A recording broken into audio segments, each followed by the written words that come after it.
அற்புதங்கள் செய்த பதுவையின் நாயகரே அந்தோணியாரே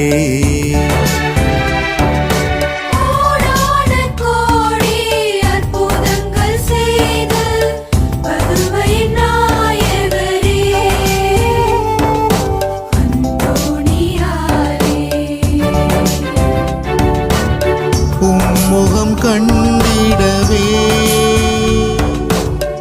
ஆலயம் தேடி வந்தோ உம்மை வாழ்த்துகிறோம் உம்மை போற்றுகிறோம்